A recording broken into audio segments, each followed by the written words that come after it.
Right to education యాక్ట్ను private విద్యా సంస్థలు ఖచ్చితంగా అమలు చేయాలని కర్నూలు జిల్లా విద్యాశాఖ అధికారి శామ్యూల్ పాల్ తెలిపారు. ప్రైవేటు విద్యా సంస్థలు 25% అర్హులైన వారికి ఉచితంగా విద్య అందించాలని రాష్ట్ర ప్రభుత్వం చెబుతుంటే కొందరు అధికారులు తప్పిదం వల్ల అమలు కావడం లేదని విద్యార్థి సంఘం నాయకులు ఆరోపించారు. కర్నూలులోని మాంటెసరీ పాఠశాలలో డీఈఓ ప్రైవేటు విద్యా సంస్థల ప్రతినిధులతో సమావేశం నిర్వహించి ఖచ్చితంగా విద్యా హక్కు చట్టాన్ని అమలు చేయాలని తెలిపారు. అమలు చేయని పాఠశాలలపై చర్యలు తీసుకుంటామని హెచ్చరించారు. రేపటితో గడువు ముగుస్తుందని ఎంపిక అయిన విద్యార్థులను చేర్చుకోవాలని డీఈఓ కోరారు. ఈ సమావేశంలో ఎంఈఓలకు విద్యార్థి సంఘాల నాయకుల మధ్య వాగ్వివాదం చోటు చేసుకుంది. ఈరోజు 12(1)C అడ్మిషన్ గురించి కర్నూలులో కొన్ని భేదాభిప్రాయాలు రావడం జరిగింది. దీని నిమిత్తమే ఈరోజు కర్నూలు జిల్లాలో ఉన్నటువంటి ప్రైవేట్ స్కూల్స్ యాజమాన్యాలందరినీ అలాగే మండల విద్యాశాఖ అందరినీ పిలిపించి ఇక్కడే ఏ స్కూల్స్కి ఎన్ని అడ్మిషన్లు వచ్చాయి, ఎందుకు చేర్చుకోలేదు ఫస్ట్ లిస్ట్లో, అలాగే సెకండ్ లిస్ట్లో వచ్చిన వాళ్ళు ఇంతలో ఎందుకు చేర్చుకోలేదు అనే విషయాల గురించి అందరితో డిస్కస్ చేయడం జరిగింది. ఈ నేపథ్యంలో అనేక మంది పేరెంట్స్ కూడా రావడము, మాకు ఫస్ట్ లిస్ట్లో పేరు వచ్చింది కానీ మాకు అడ్మిషన్ ఎందుకు ఇవ్వడం లేదు ప్రైవేట్ స్కూల్స్ అని వాళ్ళు కంప్లైంట్ చేయడం జరిగింది.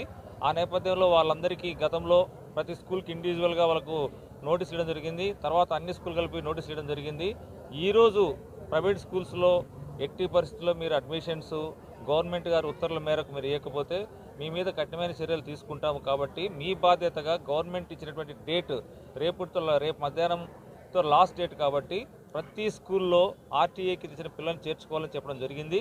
వాళ్ళు కూడా రేపు తప్పకుండా చేర్చుకుంటామని చెప్పారు. కాబట్టి ఏ స్కూల్ అయితే రేపు మధ్యాహ్నం కంతా 25% అడ్మిషన్లు కానీ చేర్చుకోకపోతే వారి మీద 80% ఉపేక్షించలేదు, కఠినమైన చర్యలు 100% తీసుకొని తీరుతాం. భారత ప్రభుత్వం చేసినటువంటి right to education act 2009 12(1)C ప్రకారము కార్పొరేట్ ప్రైవేట్ పాఠశాలల్లో 25% ఫ్రీ ఎడ్యుకేషన్ను ఇవ్వాలనేటువంటి చట్టాన్ని రాష్ట్ర ప్రభుత్వం ప్రతిష్టాత్మకంగా అమలు చేస్తున్నటువంటి సందర్భంలో కేవలం మండల విద్యాశాఖ అధికారుల వల్ల ఈరోజు ఆ చట్టం నీరుగారుస్తూ ఉన్నది. గత ఫేజ్ 1లో కల్లూరు మండలంలో 303, అలాగే కర్నూలు మండలంలో 478 విద్యార్థులకు సంబంధించి అప్లికేషన్స్ ఎలిజిబిలిటీ ఉండి కూడా రిజెక్ట్ చేయడం జరిగింది. దీనిపైన మేము ఈరోజు విద్యాశాఖ అధికారికి రిప్రజెంటేషన్ చేయడం జరిగింది. అయితే వారి నుంచి ప్రైవేట్ స్కూల్ నుంచి కానీ అలాగే జిల్లా విద్యాశాఖ నుంచి కానీ ఎలాంటి స్పందన లేదు, స్పందన కరువైంది. ఫేజ్ 1లో విద్యార్థులందరినీ రిజెక్ట్ చేసి ఫేజ్ 2లో వచ్చినటువంటి విద్యార్థులకు సంబంధించిన విషయాన్ని మాత్రం ఈరోజు చర్చిస్తున్నామని చెప్పేసి వారు చెప్పడం జరిగింది. అయ్యా, కార్పొరేట్ ప్రైవేట్ విద్యాసంస్థలకు ఇప్పుడే చెప్తున్నాం, మీరు జీవో నెంబర్ 1, జీవో నెంబర్ 99 ఉల్లంఘిస్తూ ఇప్పటికే అధిక ఫీజులు వసూలు చేస్తూ ఉన్నారు. అలాగే పాఠశాలలను మీరు అంగళ్ళుగా మారుస్తూ పాఠశాలలో పుస్తకాలు, బూట్లు, షూ, టై, బెల్ట్, అలాగే వాటర్ బాటిల్, స్కూల్ బ్యాగ్తో సహా మీరు స్కూల్లోనే అమ్ముతూ ఉన్నారు. ఈరోజు స్కూళ్ళను అంగళ్ళుగా మార్చి ఈరోజు ఒక విక్రయశాలగా స్కూళ్ళను మార్చినటువంటి పరిస్థితి ఈరోజు చూస్తూ ఉన్నాం. మీరు పాఠశాలను ఒక దోపిడీకి నిలయాలుగా, అవి ఒక దోపిడీకి మార్గాలుగా మీరు ఎంచుకుంటా ఉన్నారు.